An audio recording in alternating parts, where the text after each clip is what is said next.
говорится, 25 год. Мы рассчитываем, что веера не будет, если не будет больших похолоданий. Если существенных похолоданий не будет, то мы планируем, что мы без веера пройдем до конца этого года. А там как сложится.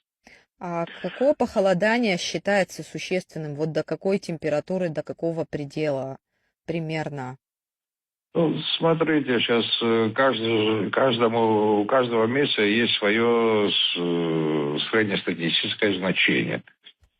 Вот, допустим, если брать по прошлому году, то в прошлом году в данном аналогичном периоде было градусов от 5 до 10 выше была температура. Естественно, это отражалось и на потреблении тоже. По поводу оплаты за переток, это из средств Черноморэнерго производится оплата. Могли